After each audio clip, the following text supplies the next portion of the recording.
역함수 시작하겠습니다. 역함수. 자, 함수는 함수인데 우리가 명제할 때 여기 했죠. 거꾸로 가는 겁니다.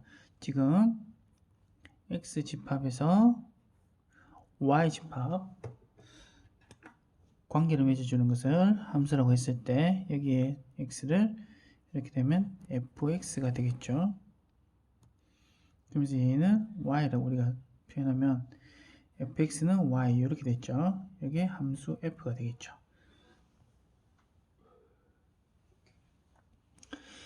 역함수라는 것은 이제 이 주어진 함수를 f라면 거꾸로 가는 겁니다. y를 이렇게 집어넣으면 x가 된다는 거죠. y를 집어넣으면 즉 fx를 취해주면 x가 된다는 겁니다. 이 거꾸로 가는 이거 역함수입니다.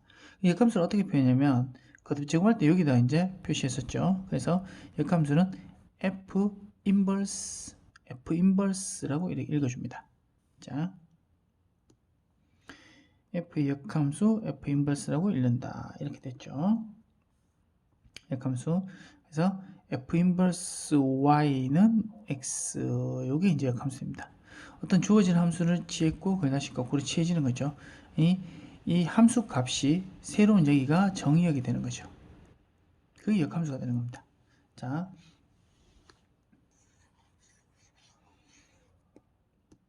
그래서 1대1 대응이란 말에 동그라미 치셔야 됩니다. 이게 굉장히 중요하고 역함수가 존재할 조건이 바로 1대1 대응이거든요. 역함수가 존재한다 이러면 바로 그냥 1대1이라고 생각해 주시면 되죠. 1대1 대응이라고. 우리가 앞에서 1대1 대응은 뭐가 돼야 되나요? 가장 간단한 예를 들면 이렇게 그래프가 되면 맞죠? 이렇게 되면 이쪽 편의 그래프 자체는 이 기울기가 양수니까 기울기 부호가 양수이고 함수값이 일치해야 된다. 이런 논리가 쓰였죠. 맞죠? 이쪽 기울기가 음수라면 이쪽 기울기도 음수. 맞죠? 그래야 1대1 대응 관계가 됐죠. 맞죠? 그래서 이제 이런 말 하면 되겠죠. 함수값과 일치, 그 다음에 기울기의 부호가 같다. 맞죠? 그래서 뭐 ax고 bx고 이렇게 해서 뭐 x가 0 이상 x가 0보다 작다 이렇게 해서 fx가 구성되면 a, b가 양수 이렇게 문제를 풀어야 되죠. 함수값도 일치해야 되고.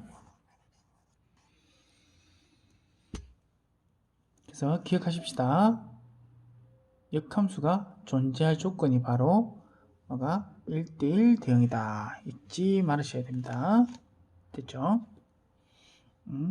그러면 왜 1대1 대응이 돼야 되냐면 1대1 함수도 안 돼요. 안 되고 1대1 대응이어야 돼요. 자, 보세요. 역함수는 함수값이 다시 새롭게 정의역이 되는 거잖아요. 맞죠? 그 다음에 정의역은 이제 공역으로 바뀌어지는 거고. 맞죠? 그러다 보니까 x에서 1, 2가 있었고 함수 f를 이렇게 해서 a, b, c가 있다고 생각해 보세요.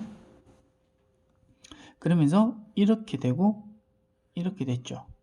이거는 반드시 함수는 됐었어요. 맞죠? 서로 대응관계를 맺을 수 있으니까 정의역의 모든 원소는 함수 하나의 대응되기만 하면 되는 거니까. 됐죠? 근데 이제는 역함수니까 얘가 바로 뭐가 되는 겁니까? 정의역이 되죠. 얘가 공역이 되는 거고. 그럼 거꾸로 간다고 치면 이렇게 대응관계가 맺어졌고 이렇게 대응관계가 맺어졌잖아요. 이 C라는 원소 때문에 안 돼요. C라는 원소. 정의역의 원소는 반드시 이 공역의 원소를 택해야 되죠. 맞죠? 예전에 생각해보세요. 여자친구 3명이서 남자친구 소개팅에 나왔는데 난 마음에 드는 남자 없어. 안 택하면 안 되잖아요. 맞죠? 그래서 이게 지금 뭐가 문제냐면 1대1 함수는 됐지만 1대1 대응이 안 됐잖아요.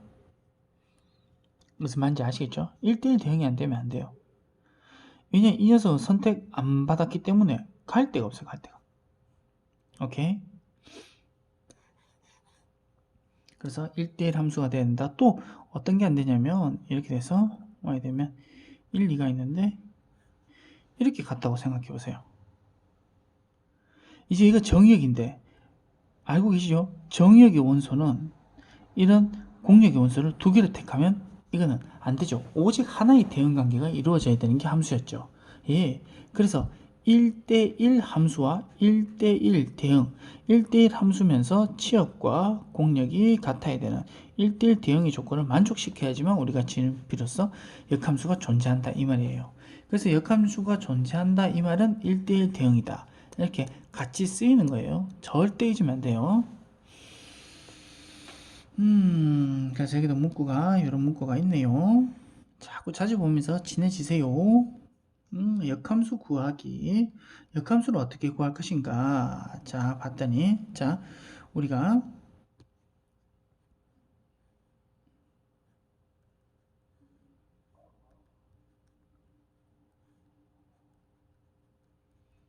y라 했잖아요.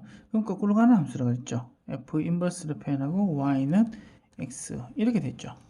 이렇게 표현했어요. 그 역함수. 근데 보통 함수가 우리 여기는 x가 들어가니까 그냥 위치를 바꿔주면 y는 f 인버스 x 이렇게 됐죠. 위치를 바꿨죠. x와 y를. 맞죠? 우리가 함수인데 위치가 이렇게 바뀌어지는 게 있었죠. 바로 y 이꼴 x dh. 도형이 이동해서 자, 전체 다시 한번 해볼게요. 보세요. 함수는 x에서 y로 가는 겁니다. 그래서 y는 fx의 역함수는 x는 f 인버스 y 만들었습니다. 근데 우리가 일반적으로 함수는 y는 꼴로 표현되잖아요. 맞죠? 그래서 xy를 바꿨어요. y는 f 인버스 x라고요. 근데 거기서 착안해 보니까 어머야? 미안. y 꼴 fx xy가 바뀌었네. 어떤 함수에서 x자리 y자리 바뀌었네. 그거는 y 꼴 x 대칭이잖아요. 어디에서? 도형이 이동해서요. 그럼 역함수가 존재한다 이런 것들이 다 y 꼴 x 대칭이 되겠네요. 어떤 주어진 함수가 자 주어진 함수가 이렇게 되어 있어. 미안, 이건 함수가 안 되지.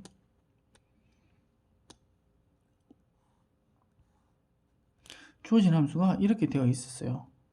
그럼 이 함수의 역함수를 구하시오 이러면 이것도 안 되지. 왜? 이거는 역함수가 존재할 수가 없잖아요. 1대1 대응이 아니니까. 맞죠? 2차 함수 형태니까요. 이런다. 맞죠? 아까 같은 경우도 원이니까 함수 자체가 안 됐고 이제는 이런 2차 함수 모양 형태이기 때문에 1대1 대응이 안 되기 때문에 왜? 역함수가 존재하려면 반드시 1대1 대응 관계가 되어야 되기 때문에 그래요. 그래서 주어진 함수가 이렇게 됐다고 합시다. 이 직선이니까 역함수 1대1 대응이 다 되겠죠. 그래서 얘를 y 꼴 x라고 합시다. 그럼 이 주어진 함수의 f의 역함수를 우리가 f 인버스 x라고 할 때 f 인버스 x는 어떻게 되냐면 이렇게 되겠죠. 너무 두껍나? 예. 얘를 접어넣는 이런 형태가 되겠죠. 얘를 f의 플러스 x가 되겠죠. 얘를 y 꼴 x 선에서 그대로 접어넣는 얘 되겠어요? 착안했으면 xy를 바꿨기 때문에 xy 바꾸는 거 도형 이동해서 y 꼴 x 대칭이잖아 이렇게 착안했었어요. 됐어요? 그러면 이제 여기서 포인트가 어차피 뒤에 할 건데요. 자, 보세요. 주어진 f와 그 역함수 x에 교점이 존재한다면 그 교점을 구하시오. 이렇게 문제가 보여야 되거든요. 교점을 구하세요. 그러면 우와 빨리 역함수를 구해서 또 연립방정식을 풀어준다. 다시 우와 역함수가 만나는 점 이 점 구하랬네. 그럼 역함수하고 주어진 역함수를 빨리 구해서 함수의 역함수를 자 여기도 있죠. 역함수 어떻게 구합니까? 예, 자 x, y를 바꿉니다. 그럼 x는 y 더하기 2가 되겠죠. 그러니까 함수는 y는 꼴로 나타냅니다. x 빼기 2 이렇게 되는 거죠. 다시 자 역함수를 구하시오 하면 xy가 바뀝니다. xy 그러면서 함수는 y는 꼴로 표현되니까 2를 1로 이항시켜주면 이렇게 되는 거죠. 빨리 역함수 구해서 역함수하고 주어진 함수하고 교점을 구한다. 이 연립방식 풀어준다 이 말이죠. 이해되시겠나요?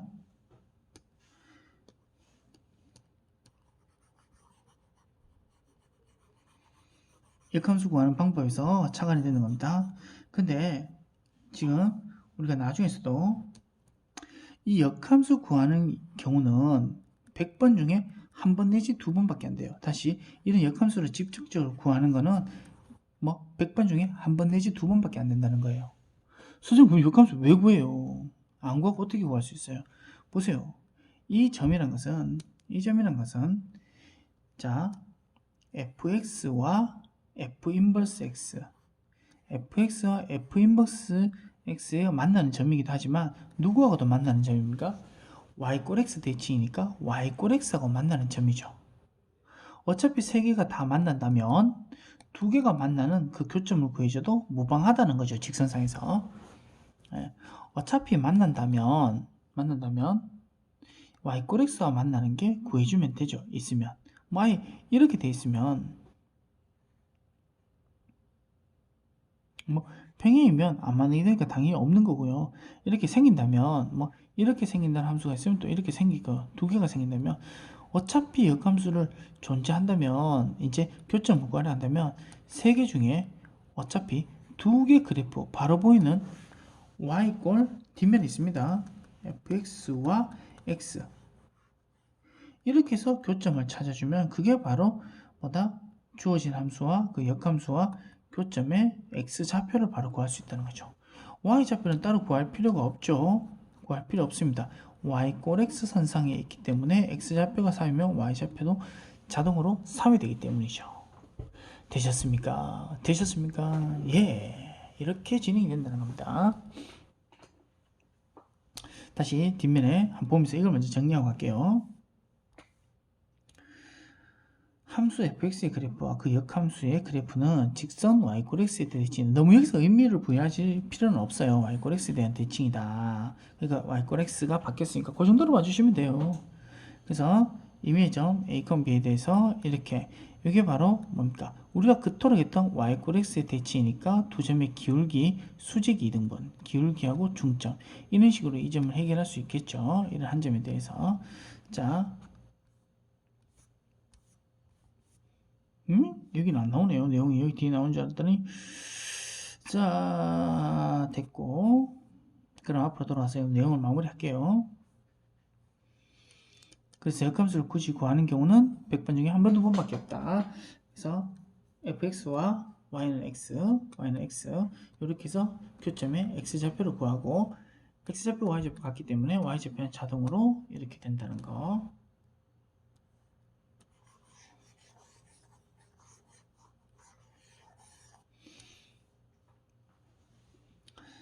자, 좀 이게 지루하면 또다시 다른 방법을 생각해 볼 테니까 우리 이렇게 해서 힘내서 해봅시다.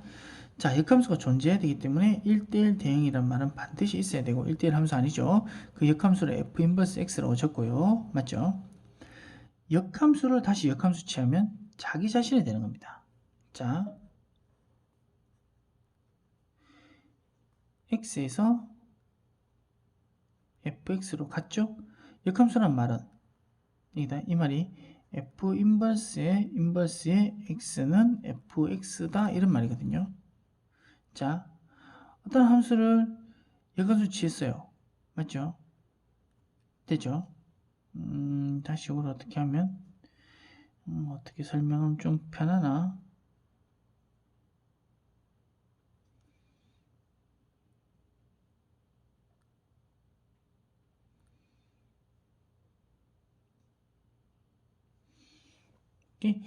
여집합으로 이거를 갑자기 설명할게.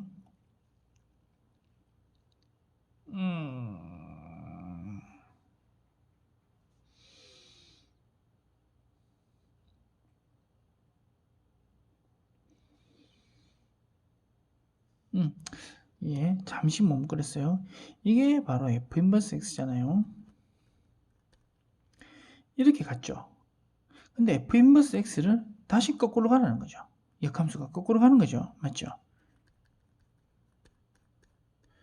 인버스면 그게 바로 뭐가 됩니까? 그래서 fx y = fx였잖아요. 이대로 진행된다는 거죠. 무슨 생각을 하고 있었지? 반드시 시간에서 좀 몽롱해서 그런 겁니다. 죄송합니다. 자, 이거는 fx다. 그 여집합으로 말하면 여집합의 여집합이 자기 자신 되는 거하고 똑같죠. 자, 여기가 x니까 fx입니다. 주어진 함수를 f를 했을 때 fx를 역함수 취하면 이렇게 됐습니다. 이렇게 갔죠. 그럼 이거 함수 같기 때문에 다시 이것도 역으로 거꾸로 가라 이 말입니다. 네, 그거는 그냥 fx가 된다는 거죠. 자, 이때는 이제 교환법칙이 성립돼요. 이게 뭐냐면 fx를 취했다가 다시 역함수, 또 뭐 역함수를 취했다가 y, f 인버스 y를 취했다가 다시 뭐 한다고? 또 f를 취해보면 자기 자신이 되겠죠. 천천히 해보세요. x였다가 fx고 이게 바로 y죠. f를 취하면 얘가 됐죠. 첫 번째. 그럼 얘를 거꾸로 취하니까 뭐가 되나요? fx를 거꾸로 취하니까 다시 x가 됐죠. f 인버스 y 똑같은 변이죠. 얘를 거꾸로 취하니까 x가 됐고 다시 바로 취하니까 누가 됩니까? y가 되겠죠. 자, 여기서 중요한 성질들이 생겨요. 역함수에 대해서 주어진 함수와 그 역함수는 교환법칙이 성립되면서 항상 이렇게 합성을 취해주면 뭐가 되냐면 자기 자신이 되는 항등함수가 된다는 거예요. 항등함수가. 되시겠습니까? 자, 그래서 일단 책을 이래서 이제 거꾸로 어떤 함수하고 f하고 g하고 있는데 항등함수가 돼요. 교환법칙도 성립되면서 이거는 이제 우리가 g를 어떻게 적을 수 있냐면 f 인버스 x라고 적을 수 있다는 거죠. 때로는 뭐다? f를 g의 인버스라 서로 역함수 관계 있죠. 왜냐하면 교환법칙이 성립되면서 항등함수가 되는 거니까. 자, 이런 것들이 한 번씩 문제 풀 때 쓰여요. 잊지 마세요. 세 함수가 모두 1대1이 되고 그 역함수가 이렇게 된대. 그러면 이 새로 생긴 g.f의 역함수는 어머야 위치가 바뀌네. 이것도 위치가 싹 그대로 바뀌었지. 맞지? 일단 한번 다 읽어보고 갈게. 함수 f와 그 역함수 f 인버스를 합성한 결과는 항상 항등함수다. f와 합성한 결과가 항등함수인 함수는 f의 역함수이다. 오케이. 그 다음에 이렇게 교환법칙이 있었는데 일반적으로 ix, iy는 자 문자가 다르니까 예 이런 항등함수에 대해서는 이 말이 뭡니까? 이 말을 기억하셔야 되죠. 예, 뭐 그게 아니라 그냥 이게 항등함수인데 요거 함수 자체가 다르다는 거죠. 이렇게 취해지나 이렇게 취해지나 다르다는 거죠. 왜냐하면 일반적으로는 교환법칙이 성립되지 않기 때문에요. 근데 이 서로 역함수 관계 있으면 이런 논리가 항상 성립된다 이런 말입니다. 알겠습니까? 잠깐만요.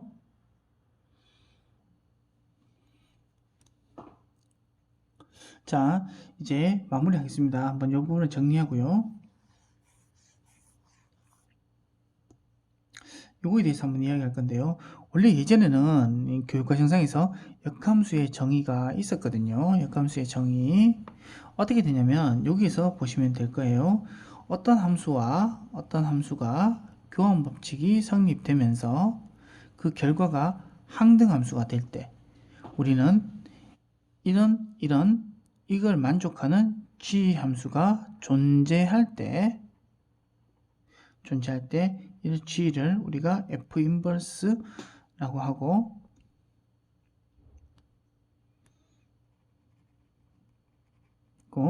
f의 역함수 이게 역함수의 정의였어요. 예전에 알겠죠?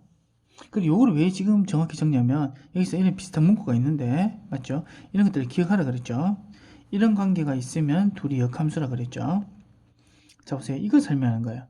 우리가 합성을 취하면 이제 새로운 함수가 된다 그랬죠? 그럼 이 함수를 가지고 새로운 함수니까 똑같이 g.f의 인버스를 해봅시다. 그러면 항등함수가 되니까 i가 되겠죠. 그래서 이게 궁금한 거죠.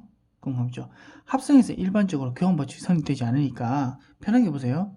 여기다가 똑같이 앞에 합성을 g 인버스를 해줄 거예요. g 인버스.